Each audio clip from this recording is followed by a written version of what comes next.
A translation acting on the coordinate plane takes the point negative 169, comma 434 to point negative 203, comma negative 68. What are the coordinates of the image of point 31, comma negative 529 under this translation? And I encourage you to pause this video and try to think about it on your own.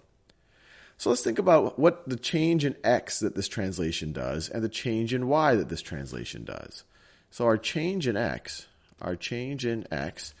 is going to be our ending point, so negative 203 minus our starting point, minus negative 169, and this is the same thing as, I'll just write it in yellow, negative 203 plus 169, which is the same thing as 169 minus 203. I'm just writing it this way for my brain to process it, which is the same thing as the negative of 203 minus 169. And let's see, this one is the easiest for my brain to process. This is going to be 34, so this is going to be negative 34. That's our change in x.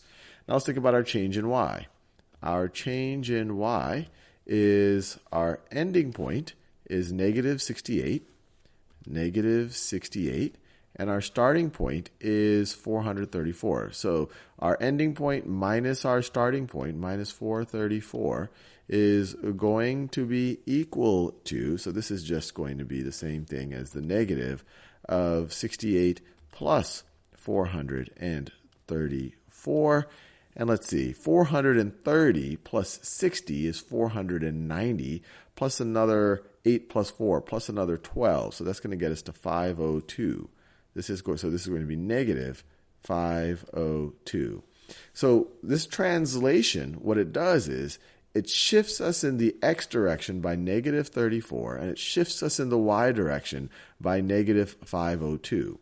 So if we're starting at 31, comma negative 529, we're going to end up at, let me write it this way. So if we're starting at this point, if we're starting at 31, comma negative 529, we're going to end up at 31 minus 34, that's how much we're going to shift it, and negative 529, so negative 529 minus 502, So what's this going to be? 31 minus 34 is negative 3. And then if we have negative 529 minus 502, that's going to be negative 1031. So that is where we end up. We end up at the point negative 3, comma negative 1031. Under this point gets mapped to this point under this translation.